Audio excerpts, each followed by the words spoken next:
Well, it looks like the Houston Astros think the Yankees fans are a little too mean and they're crying like little biatches. But if you don't want to be a little biatch, go to www.NTTFGPOD.com and subscribe. I'm Rock.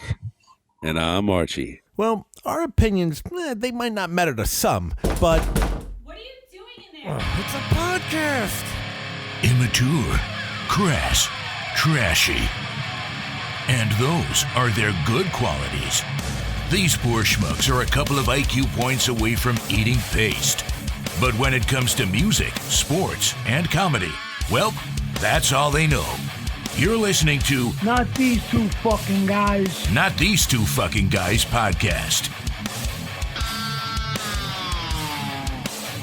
So, Arch. So, Rock. Hey, man. So, put my radio voice on. Hello, Hey, Rocky. you're listening to WNTTFG fucking FM. All bullshit all the time. Right now, we got on the ones and twos. DJ Dumbfuck on one.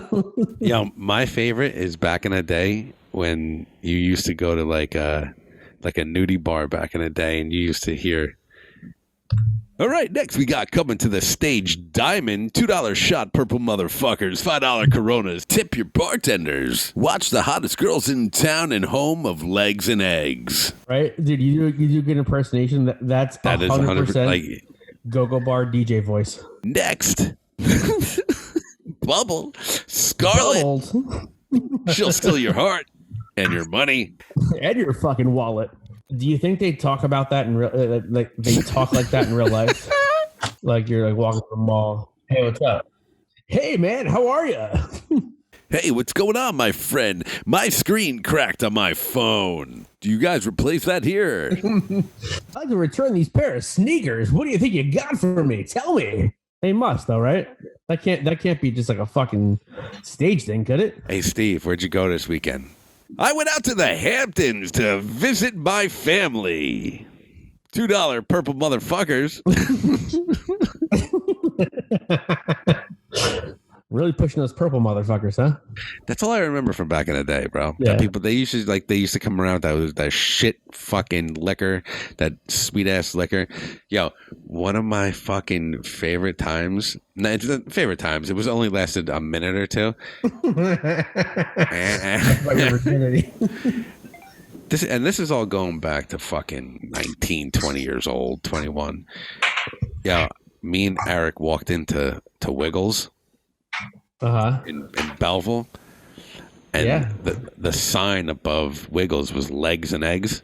You can't go wrong with that, right? So I have two things about this bar. One, I went in there, and like as soon as I walked in, I think it was Eric. Maybe you. Might have been you. Nah, it wasn't me. No, that wasn't me. Was it?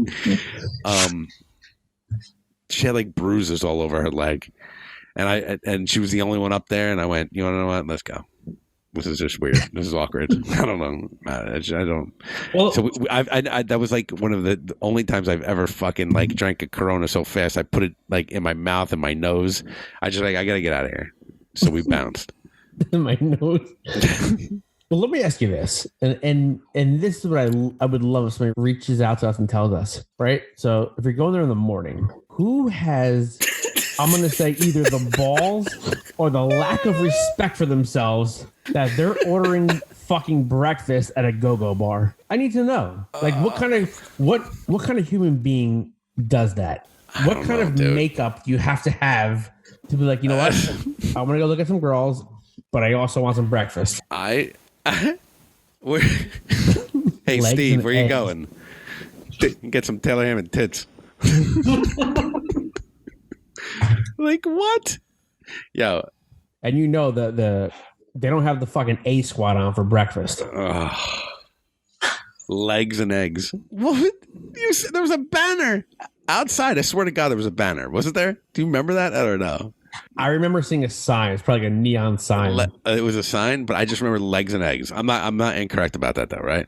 Like Tracy Morgan said in the special a couple of years ago, whatever it was. But you definitely have to see like C-section scars and like fucking. It definitely wasn't the A squad. I see the back end. I see who's listening. I see people in different countries. No. Like, they don't get it. We literally fucking see you. We know where you live. I'm outside your door, man.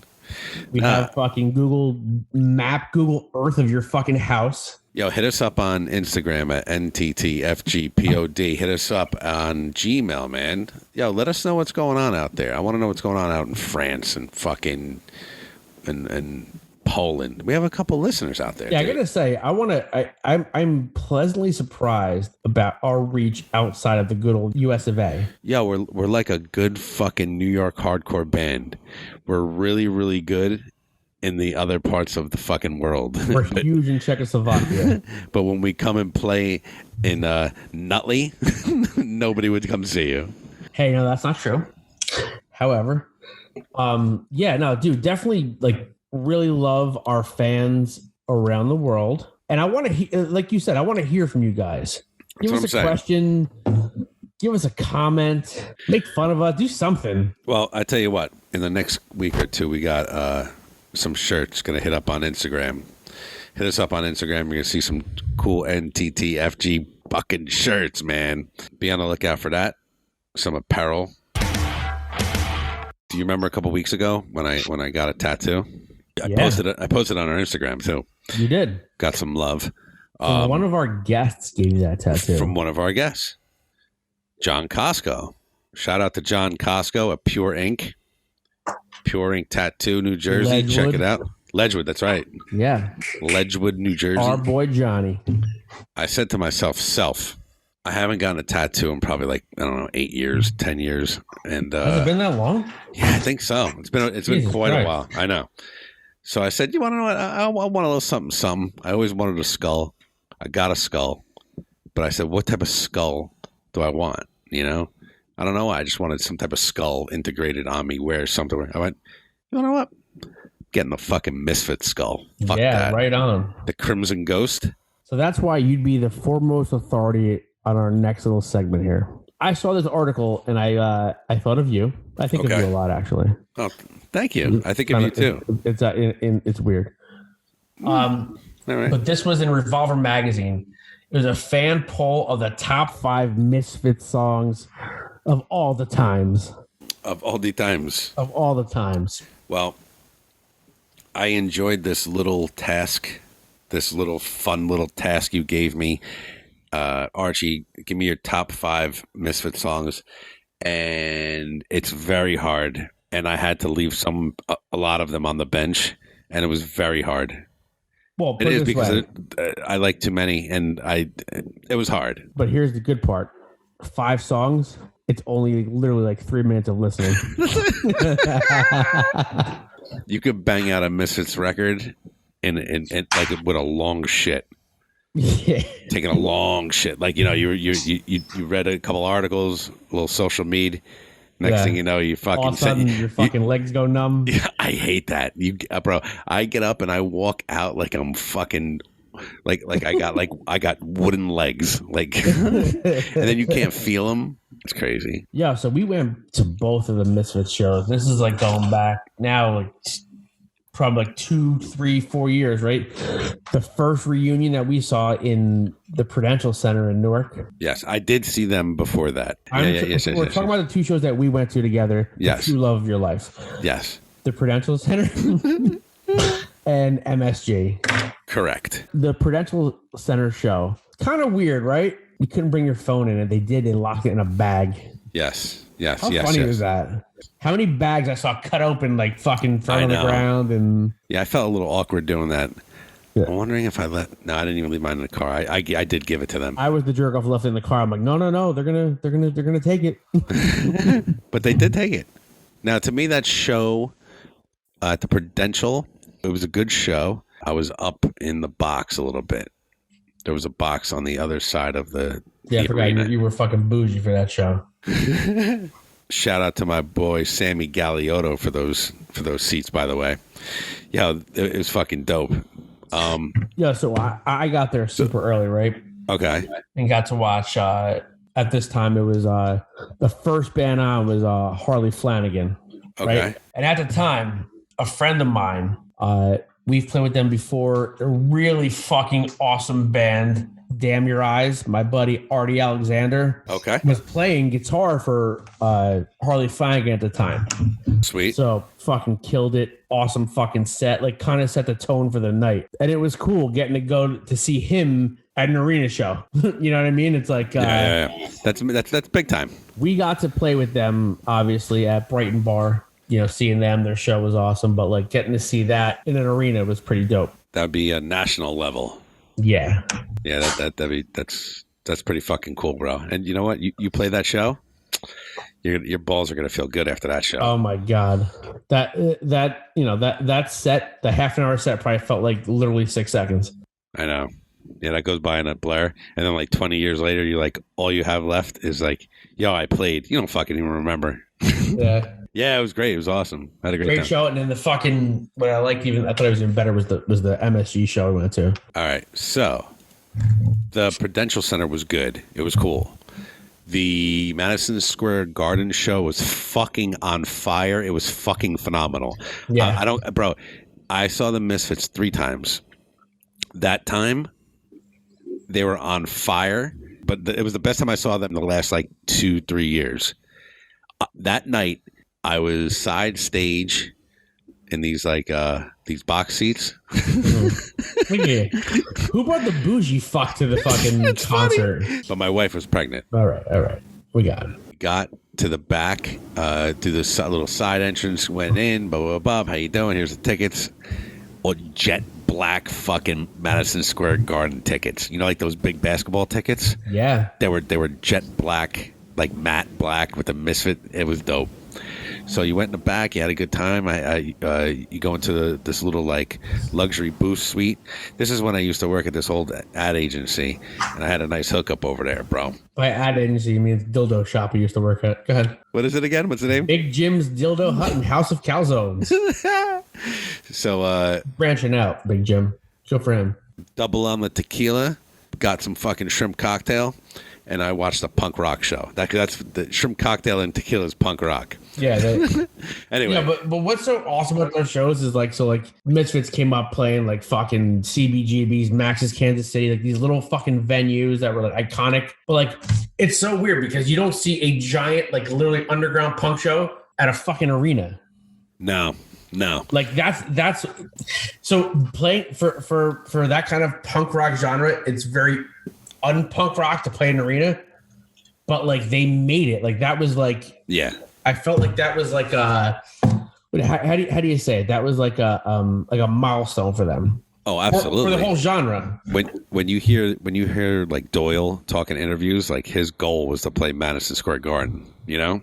Yeah. So they fucking did it, and they brought a little punk, dirty, hot and sweaty, malicious group of fucking people and brought them to Madison Square Garden, bro. It was fucking. The whole night was on fire. Every song. I read every an interview where Doyle said his dream was for us to open up for him 2 times in little smaller Jersey venues. Oh, really? So fucking mission accomplished. Great job, Doyle. Did it, pal.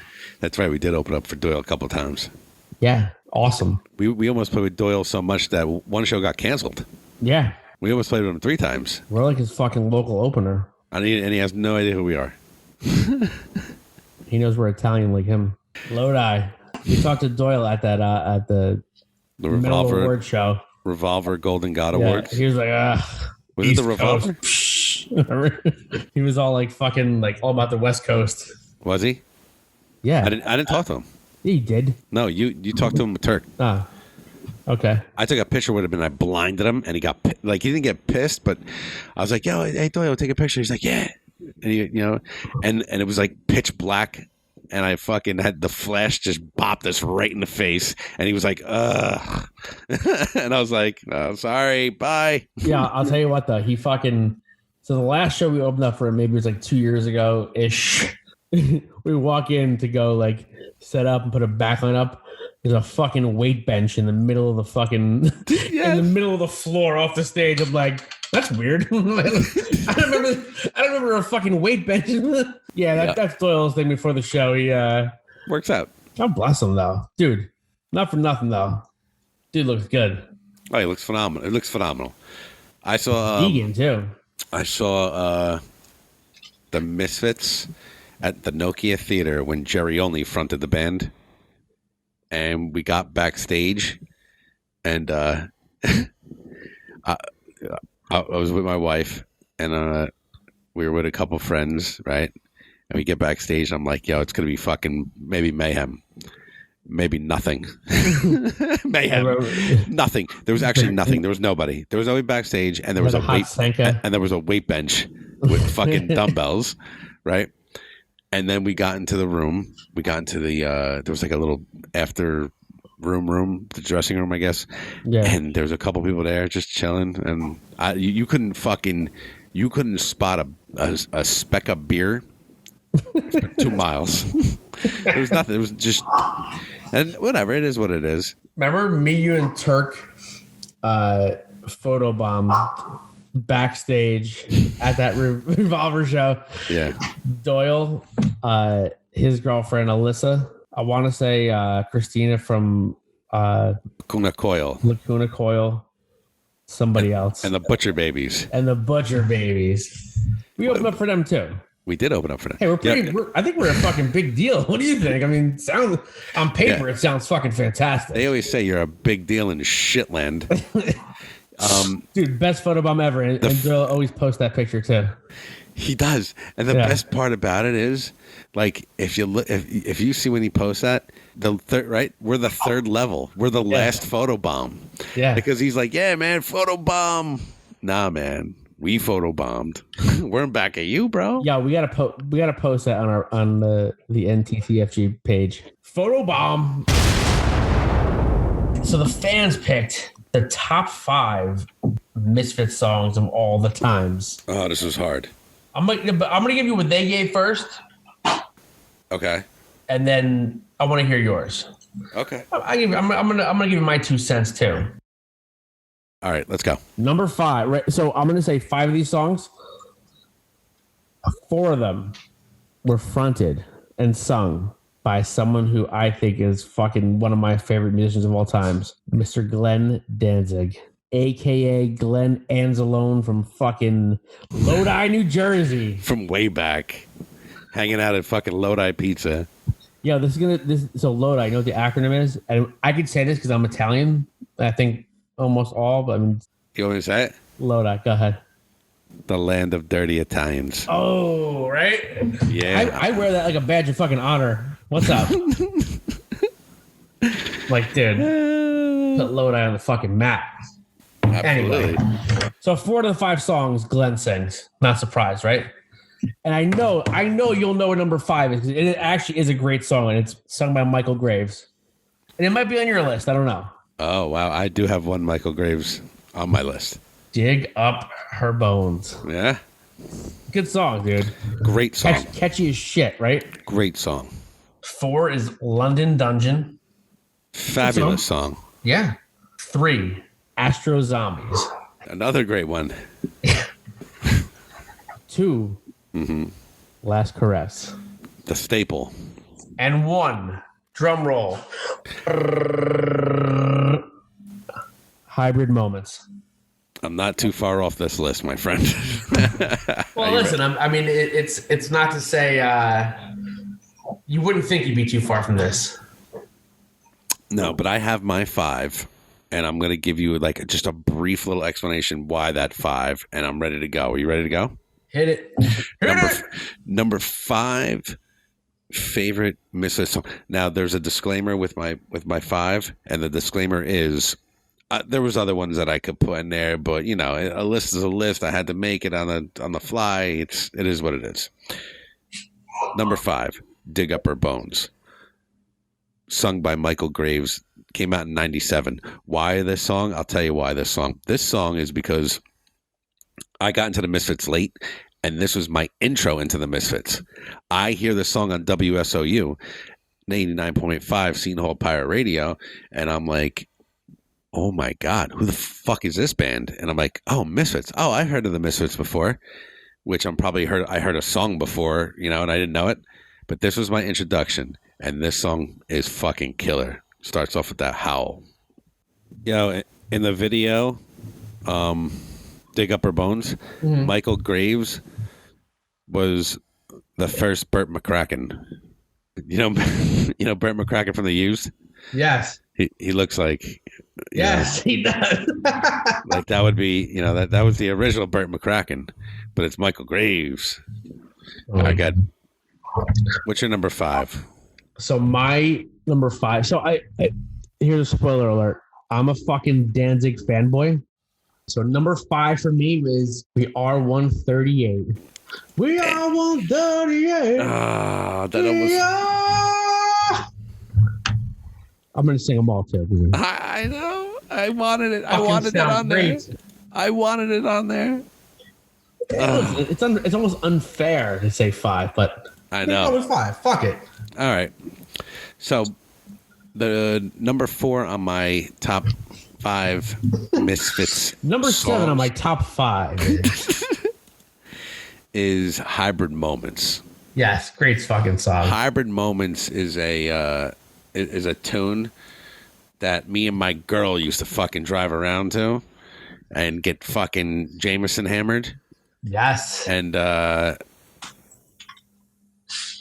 yeah, that's Hybrid Moments.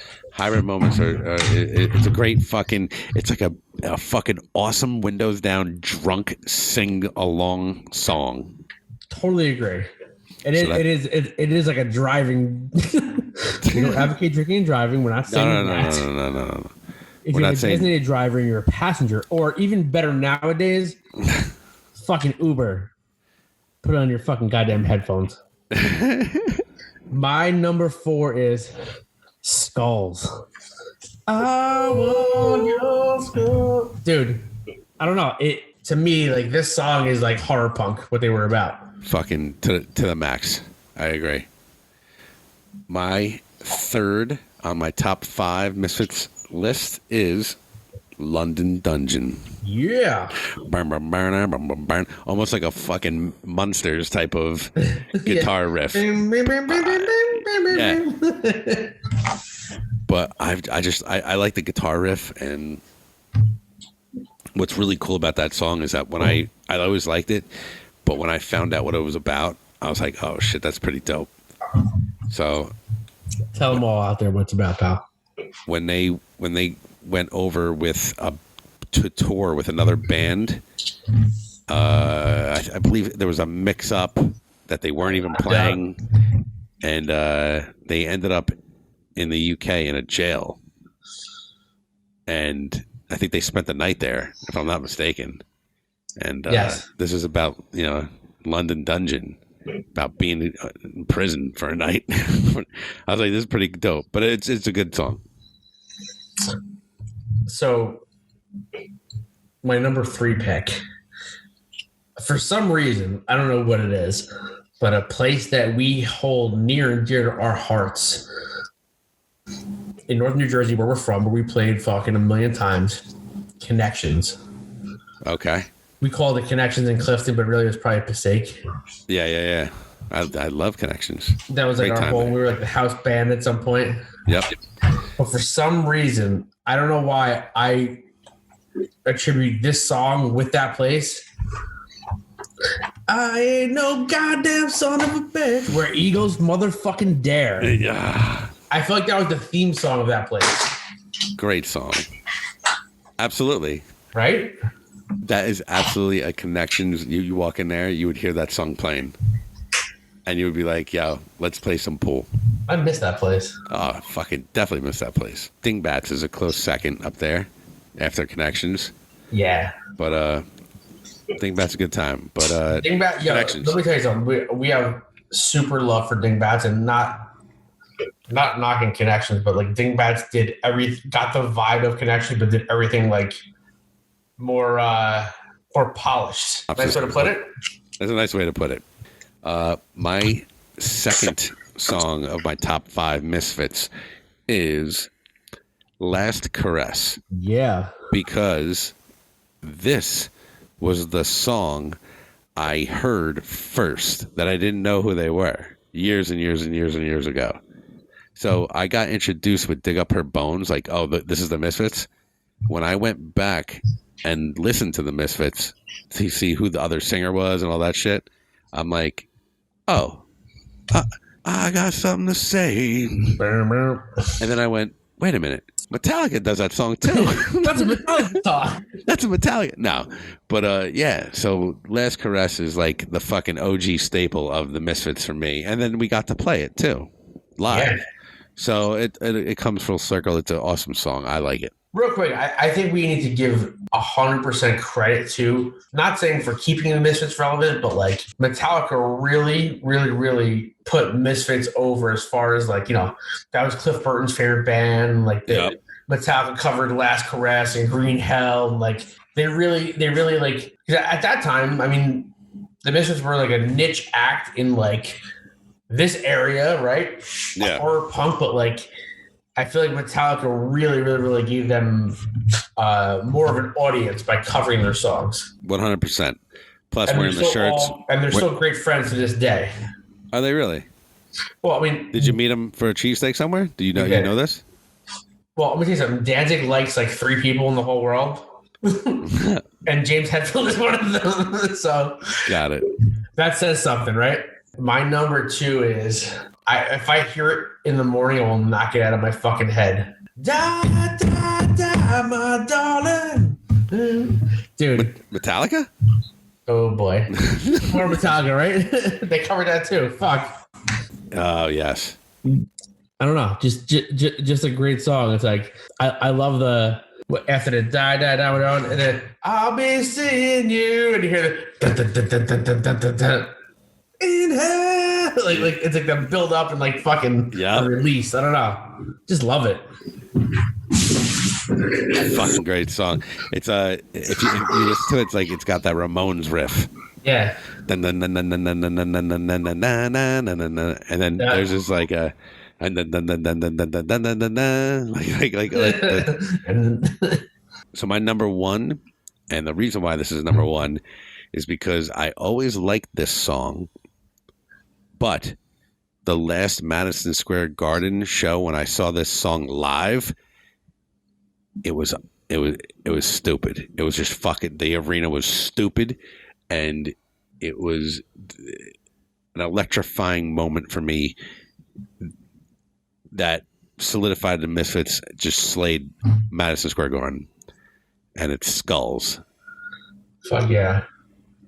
Skulls is just the whole audience to me, just watching them, you know when like the fucking white light hits the audience and you just their hands are going, it's just I want your skulls, and the whole arena is like I need your skulls. It's just fucking just love that. Yeah, I like that. It was a good like a good callback moment for the fans to like sing back to it. And yes, that's my number 1, son.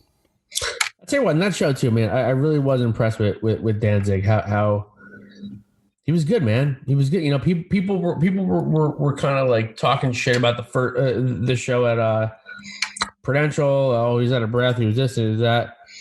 Listen, phenomenal job there, but even better at MSJ. Madison Square Garden was phenomenal. Yo, not for nothing. Am I incorrect by saying Madison Square Garden? Did he lose his mother that night? His grandmother? I don't know. Or was that Prudential? Did he find her after that or no? Oh, Jesus Christ. That's fucked up. Grandmother? He's fucking... Yeah. Danzig's like 65 years old. His grandmother's still alive. God bless her. It was probably her mother. His mother. Didn't he lose his mother the day of the show? I don't know. I you know, Jason, I don't focus on negativity. My number 1 is Last Caress. Yeah, like, man. And just from somebody who writes lyrics and like just seeing those lyrics for the first time, and again, hearing these as a youth, I got something to say. I killed your baby. It was like, whoa. But nobody says that shit. I know. You know what I mean? It's like that's exactly how I feel about that. And Metallica did do an awesome job covering it.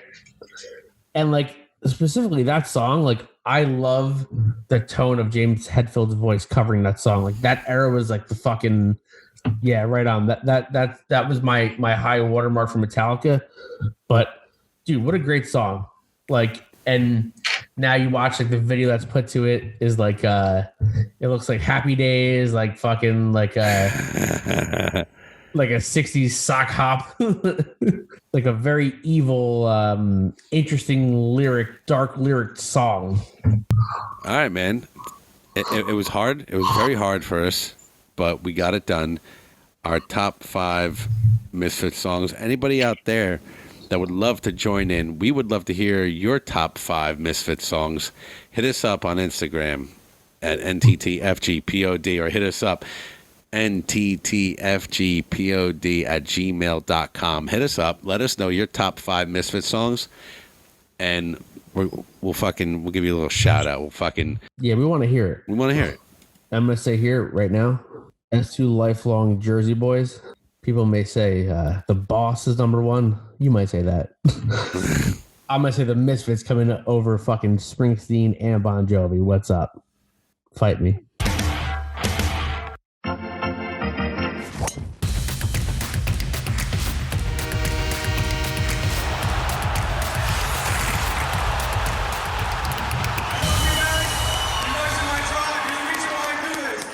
Arch, I'm really excited for our next guest tonight. Oh, yeah. One of my favorite fighters.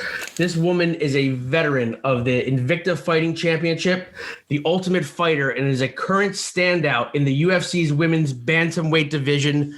Welcome to Not These Two Fucking Guys podcast, Ms. Raquel Pennington. What's up, guys? How are you? Hey. Doing pretty good. How are you guys? How's it? How you holding up during the pandemic? It's been a little crazy. It's definitely been some strange times, but I mean, hey, you got to make the best of it. I think when everything initially first hit and the gyms closed down and stuff, it was kind of that forced time off.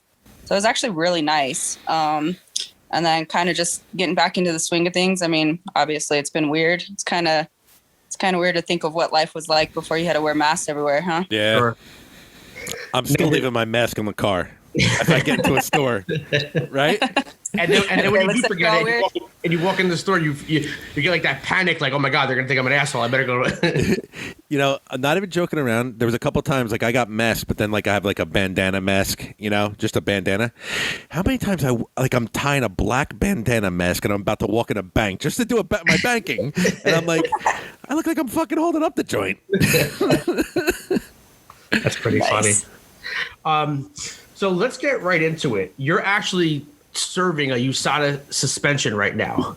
And that was something that you went to USADA with and said, hey, my doctor prescribed me a banned substance. How did you figure that out? Well, so it's actually a really long story, but I mean, just to kind of make it short, everybody who's followed my career, they know that I've been struggling with a thyroid issue. So I fought Miesha Tate. I underwent a couple major surgeries. And then during that time off, I had an 18-month layoff and I developed some thyroid issue. The doctors at first thought it was thyroid cancer. So it was like a bunch of stuff going back and forth. I was dealing with weight issues. I was dealing with my hair falling out, like a lot of just different things. And then finally it came down to hypothyroidism.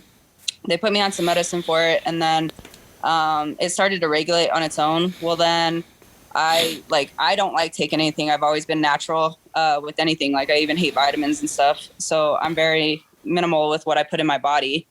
Well, I started to have the issue again. I fought Jermaine and I missed weight. And that was when everything like came crashing down.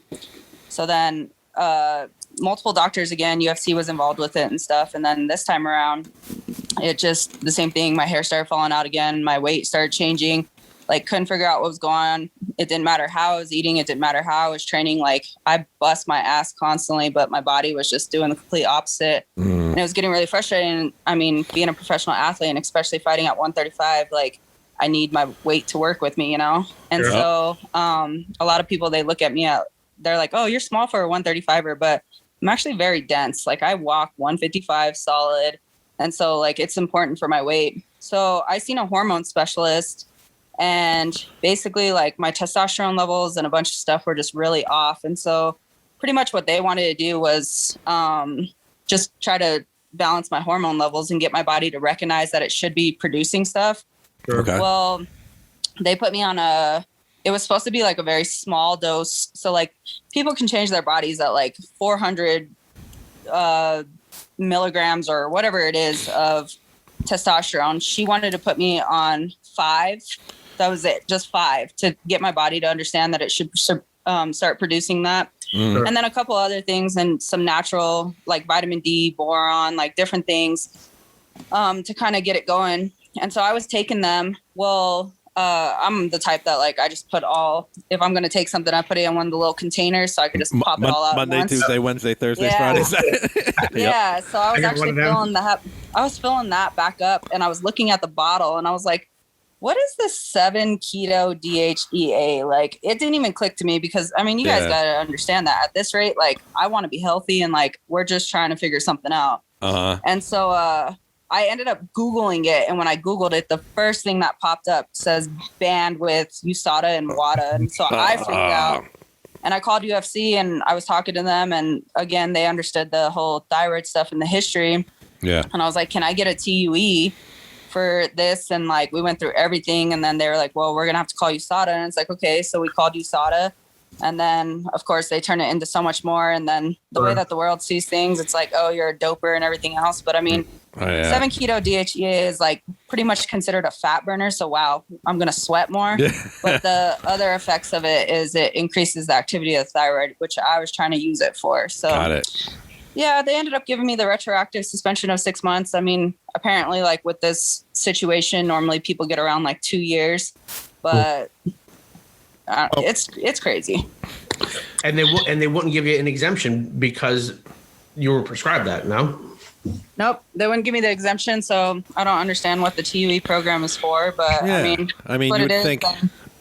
you would think that somebody like plainly comes forward and says, listen, X, Y, and Z, this is what I have going on. This is what happened. You know, I would think that program would probably come into effect there.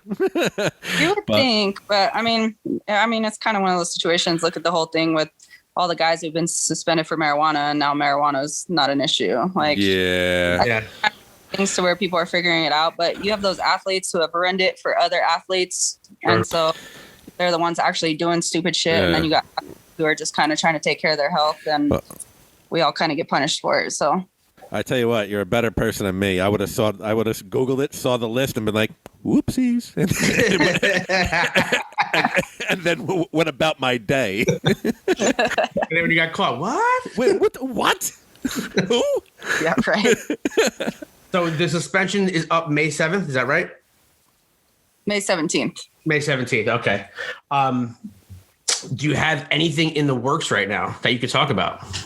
Yeah. So, I mean, obviously I fought last June, so it'll be a year coming back. But I'm supposed to fight in the beginning of June.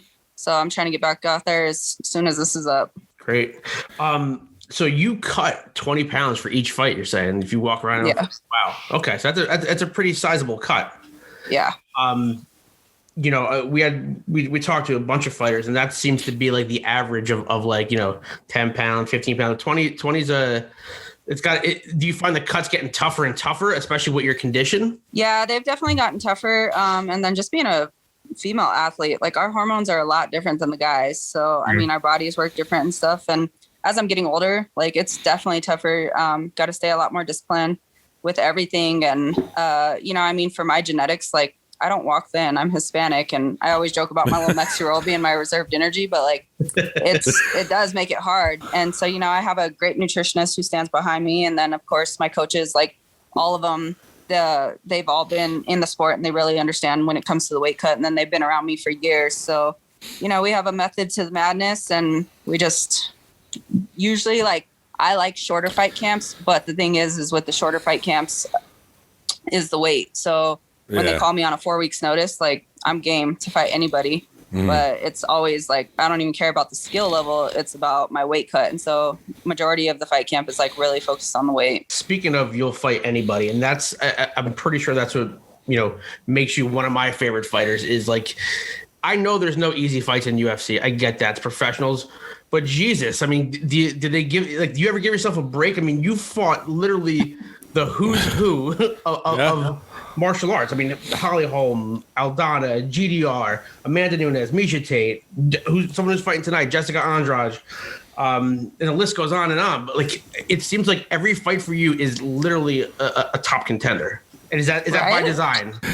Yeah. So that's funny that you say that, because I've done a bunch of other interviews in the past and stuff, and we've talked about it. And it's just like, I feel like I do not get the credit I deserve at all. Like, a lot of people do not realize, like, everybody's like, oh, okay, she has a record of 11-8 or something like that. And I'm like, yeah, you guys don't realize that, like, a lot of those are very close decision losses, and I've fought in like the best of the best. So I mean, I don't know.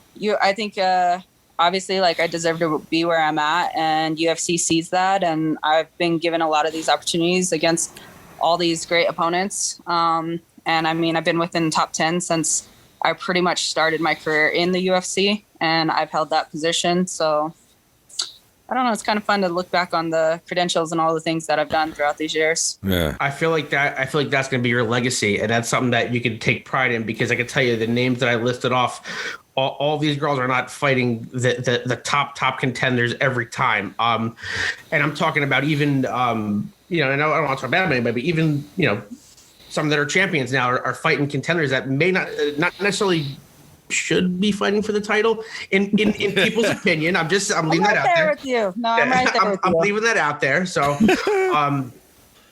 upcoming is someone that I believe you're supposed to fight her, and the fight got scrapped. Juliana Pena is fighting. No, the girl will not fight me. And so this is actually a very bitter topic now that you're bringing this up. So talk about it. I literally just did an interview the night before they announced the fight with Amanda, because it's like, we'll sit here and we watch these fights, and when Amanda fought Megan Anderson, then all of a sudden you've seen Juliana tweeting, and then Juliana fought her last fight. I don't remember who she fought, and she was like, oh, I want the world title. But that girl, like, I've been trying to fight her since 2013 that we were on The Ultimate Fighter. It's 2021. The girl's avoided me this entire time, but yet she thinks she deserves a title shot. And it's just like, it doesn't make sense. Yeah. And then now all of a sudden, Amanda didn't even seem interested in it. And then now the fight's happening. And it's just like, it's just one of those. I feel like she almost talked herself into the fight. And I feel that that's going to be the big, maybe like that may draw some people in, is that her talking up to the fight, and not necessarily being qualified. Because I remember, her last couple of fights, she did win her last fight, but she lost to GDR before that. It was like win-loss. So she's 2-2 in her last 4 fights. And that's, fortunately, unfortunately, getting a title shot these days. Yeah. So I know you're gonna have close attention to that fight. Yeah. That's like, like you said, there's no easy opponents. I think that everybody's in the UFC for a reason. I don't care if you're ranked first. I don't care if you're ranked 30th. Like, I love challenges, and I want to fight whoever it is.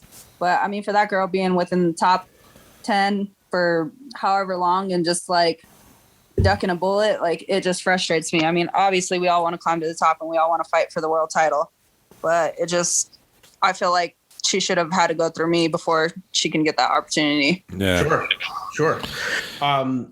So I see, I guess, looking at the UFC rankings, I guess because you're technically on suspension, they've pulled you out of the rankings. So now that actually bumps people up, and it's now that's their good fortune that you're out.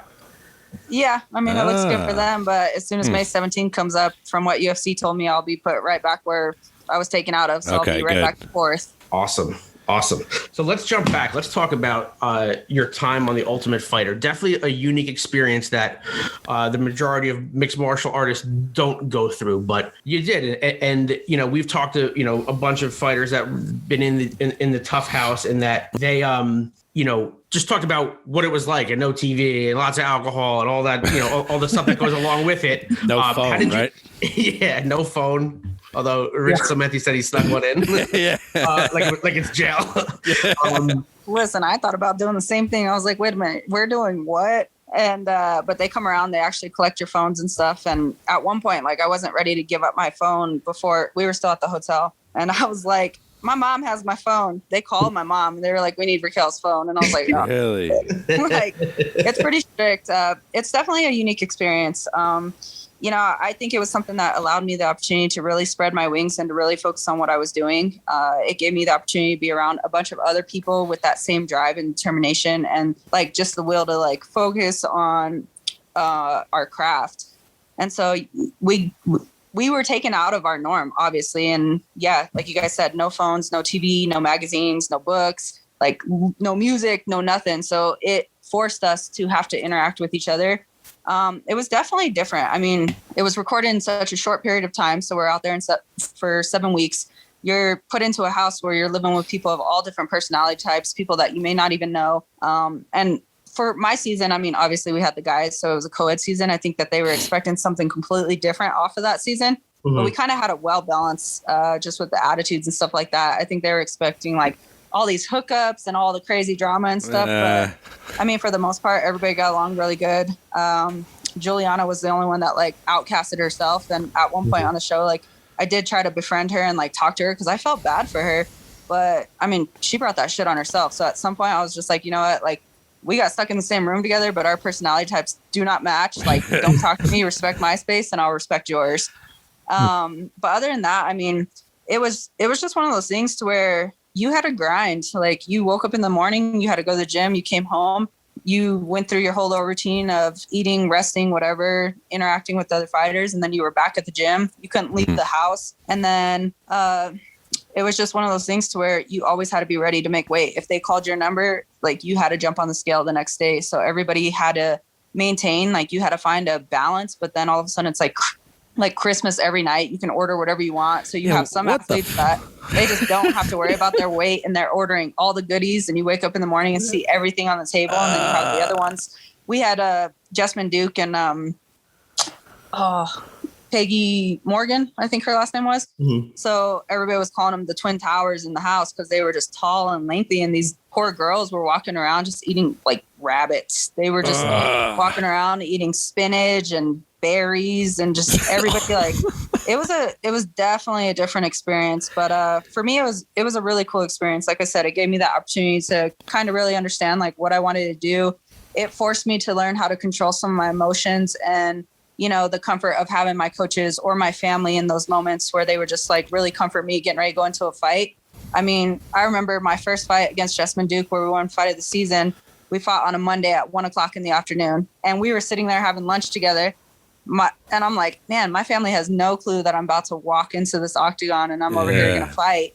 And so it really forces you to like really like learn yourself and control emotions and do different things. And then of course, you know, everybody's like, oh, the Ultimate Fighter, that's the way into the UFC. But for me, that wasn't the way. I mean, I think I left an impression on the show, and then I didn't win the contract, but I've been the most active one for my season. I've been grinding in the UFC ever since. So you were on Team Tate, being coached by Misha Tate, and then I think it was maybe 3 years later, a couple years later, now you're fighting her, which ultimately was her first retirement match, right?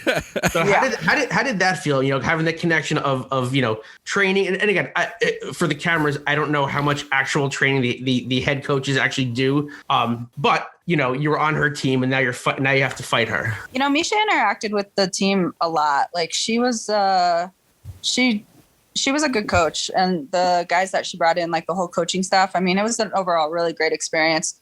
I do remember at one point, like, I'm just powerful. Like every coach that's ever held mitts with me, every time I've gone to another gym, when I've traveled and just stopped in, my coaches, like anybody, they're just like, you hit like a Mack truck. Like you just, it's insane. And like, it's not that I'm trying to put that effort in there. Like I have a lot of power behind me. So even when I'm just kind of flowing, everything is just snapping really hard. And I remember one time we were doing some kicking drill, and Misha comes up to me and she's like, you're trying way too hard. And I was like, what are you talking about? And I'm just like throwing my kicks, and she's like, she was trying to correct my form and do stuff. And I was like, all right. And so she's like, go again, but take your power out of it. And I was like, who is this? Like, I was like, okay. So like, it was different, but you know, I mean, obviously we built that relationship to where it was like a coach and an athlete. And then it went from that to, she asked me after the Ultimate Fighter to go out to Las Vegas and help her prepare for her second fight against Ronda Rousey.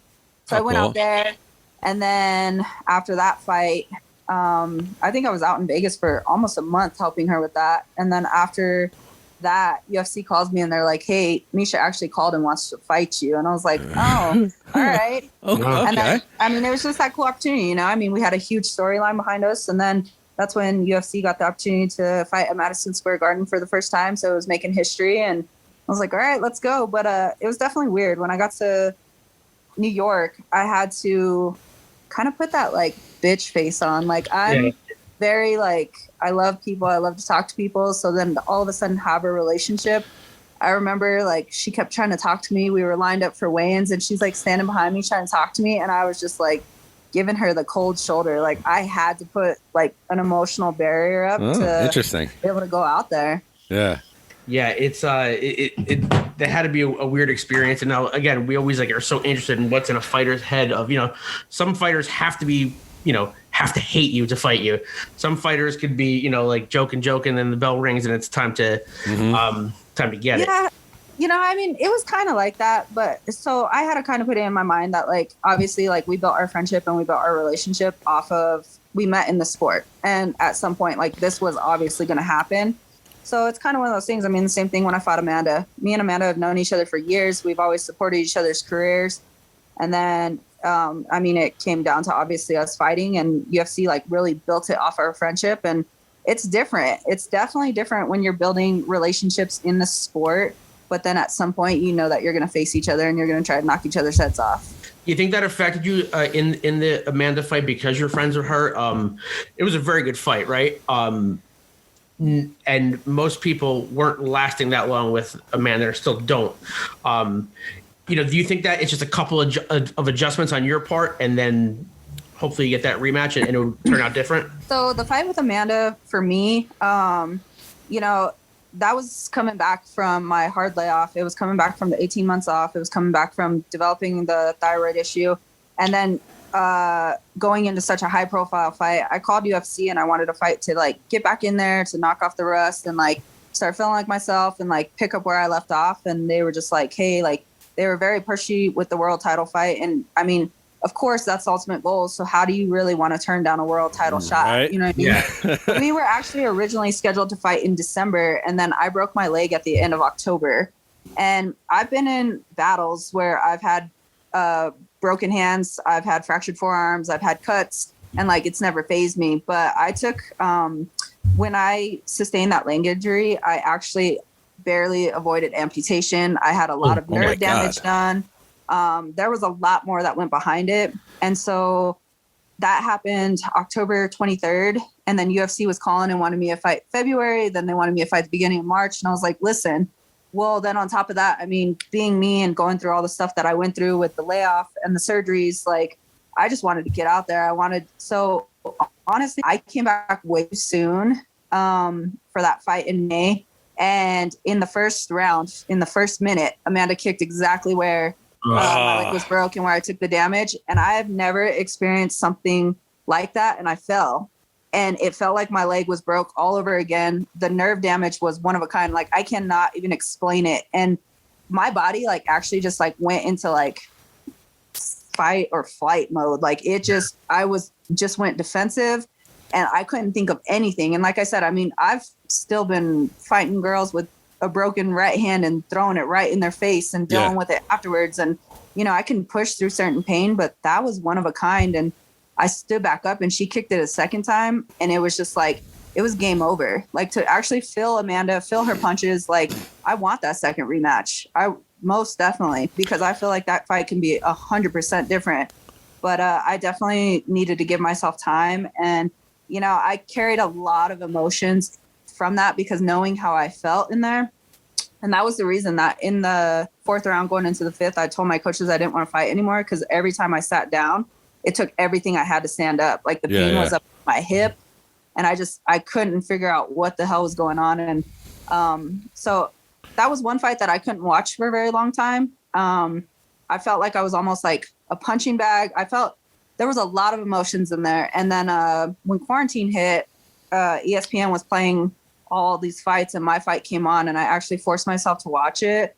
And when I actually seen how I performed as opposed to how I truly felt, I actually just broke down in tears and started crying because I couldn't have been more proud of myself for knowing exactly how I felt. And so After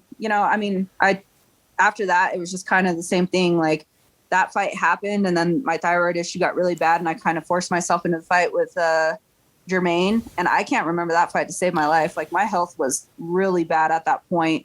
And so then after that, I was like, you know what? Like this is about the longevity in the sport. If I want to go out and I want to actually finish doing what I love and like have longer in this, I need to take care of myself. So I stepped back and I started really working on my health with my thyroid. And then I was living at the physical therapy, like just 5 days a week, nonstop in between training sessions, and just really working on trying to build up the nerves and figure out what was going on with that, and build up my leg again, get it back to being healthy. So that was the difference in that fight with Amanda. It wasn't necessarily like our relationship or anything like that, because I could definitely separate that. It was just the fact that I sustained an injury that was nowhere near ready. Do you get behind your corner with pushing you to finish that 5th round? Because my coaches, your coaches know me, so it's not a relationship that like I just have a good time with somebody in the gym and I'm like, oh hey, come corner me. Like my coaches, we've built trust. They know me as an individual in the gym. They know me as a person outside of the gym. They know like my mentality. Like it's a complete circle of trust. And so when I told my coaches that, like my coach knows that I would have been more disappointed giving up on myself. Yeah. And that in those few seconds that we had looking into each other's eyes, it said 1,000 words. And people don't realize that. Like they just seen like a fight going south and like me taking damage, and then me saying I didn't want to fight anymore. And then Amanda being the goat of all goats and blah, blah, blah. And so they didn't understand everything else that was behind it. But, you know, that night in the emergency room, my coach asked me, because as soon as I walked out of that octagon and like got out of the crowd, I fell and could no longer walk. And so everybody had to pick me up, and then I was in a wheelchair, and it was just a shit show. And that night, my coach, like he did ask, he was like, I've sat here and played this 1,000 times and I know you, girl. And like, but did I make the right decision? And like, I will say it 1,000 times to him over again, but yes, he made the right decision. Good. Pushing me, because I would have been more disappointed actually giving up. Yeah. And in reality, like I had control. I mean, I could have tapped out at any time. I could have gave up at any time. You know what I mean? Yeah. And finally on the 5th round, when she mounted me at one point, it was just like, all right, like I have the heart of a lion, but there's some point that you just have to stop. Like this is fucking stupid. Yeah. And that's where I got to. Well, I think that's why MMA fans love you, because you have that fucking attitude where it's, again, you're offered a title fight. You may want a fight in between, but it's like you're not going to turn it down, right? And again, the list that you've fought, like I said, there's never, again, not there's easy fights, but there's never a let up. I mean, the competition is just deep and deep and deep, and but I think that's a testament to how tough you are. Yeah, I mean, I'd have to agree. Well, Rocco, I think I would agree. So as we're taping this, UFC 261 is tonight.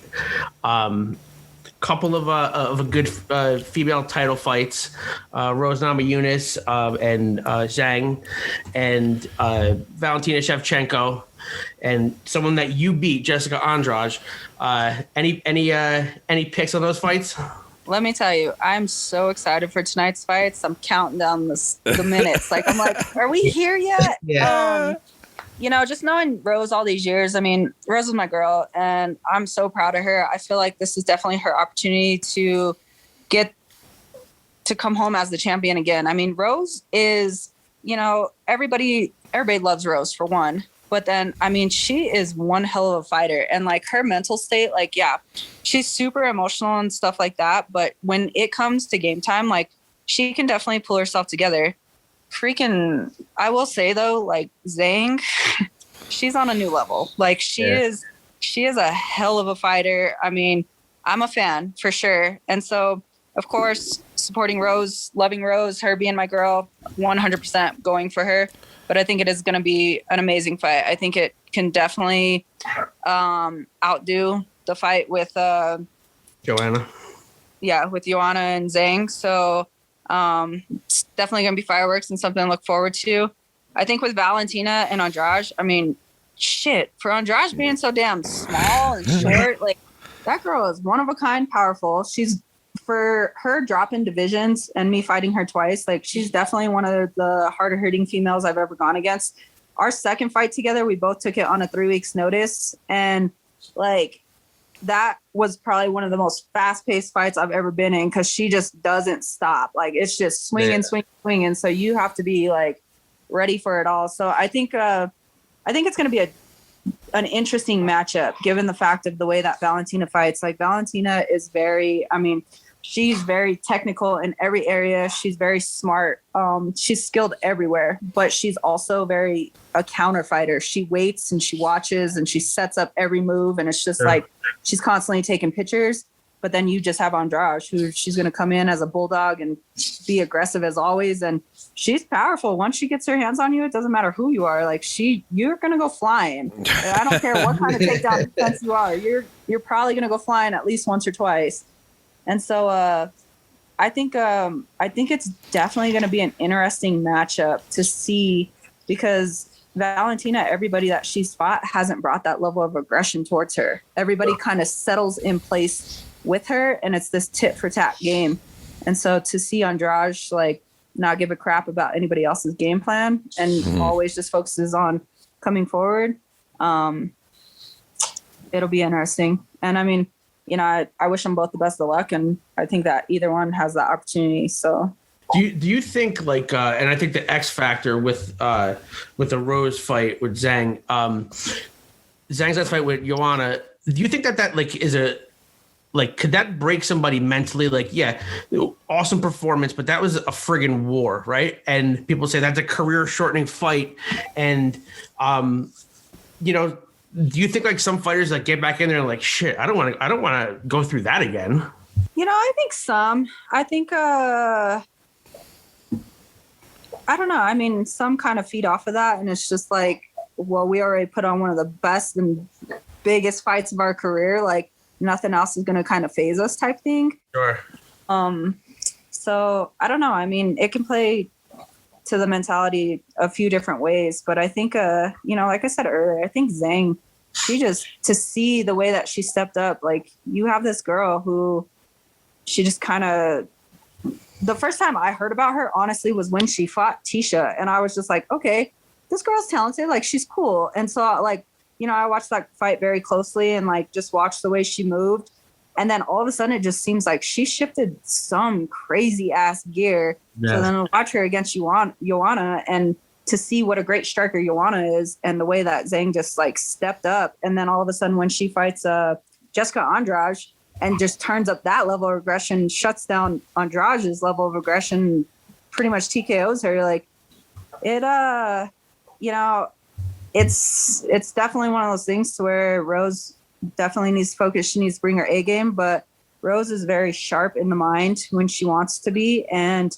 she has a great coaching staff behind her. And I think that she will have the opportunity to, her level of composure that she keeps in there. And I think that she knows exactly what she brings to that table. So, man, it's just talking about this shit. Like, are we here yet? Yes, seriously. Let's go. Well, listen, we appreciate you giving us some time today. Like I said, we're big fans. We can't wait to see you fight and get back in the cage. We hope to talk to you again once you have that fight announced. And we just really appreciate it. Tell everybody where they can find you on social media. So I have Twitter, and the handle on that is Rocky P MMA. And then I have Instagram, which is Raquel_Pennington.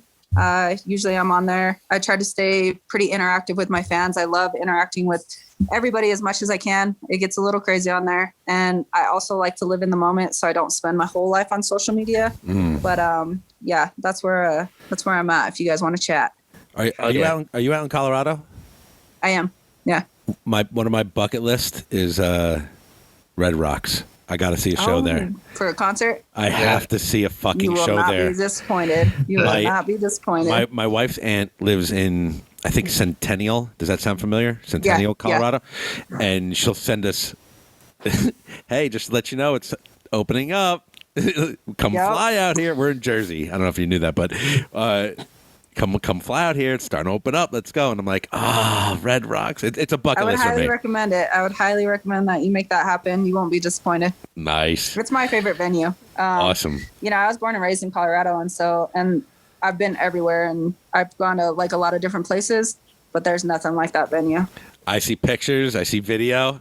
And, just like the way it like makes the music sound and stuff and just the events, like it's one of a kind. It's one of the most iconic amphitheaters in the country. And I'll make it there one day. And then I'm going to pick up a little bit of the devil's lettuce somewhere over there. And I'll have a nice show.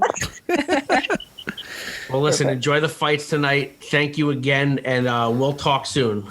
Perfect. You guys enjoy them too. It was good talking to you. Gentlemen, the great Raquel Pennington. Thank you so much. We'll talk to you. All right. Bye-bye. Bye.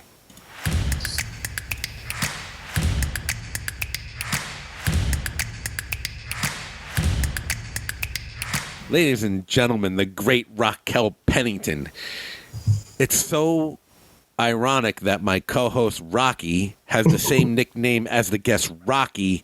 The only difference is, well, there's a couple of differences, but the main difference is that she will kick your ass. Very, very, very, very nice. Very, very cool to talk to. She's ready to go. She's ready to get back out there. And on top of it, real quick, I commend her for the whole coming forward with the whole to USADA, because I wouldn't. What? I'd let that motherfucker slide.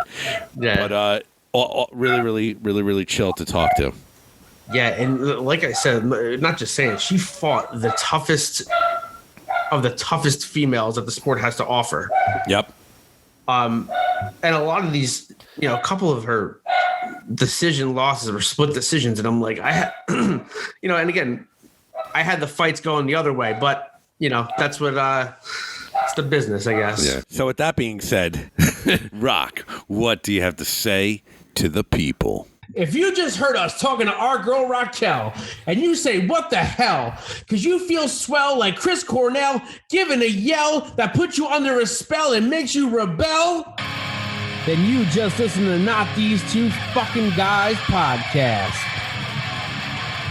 We out.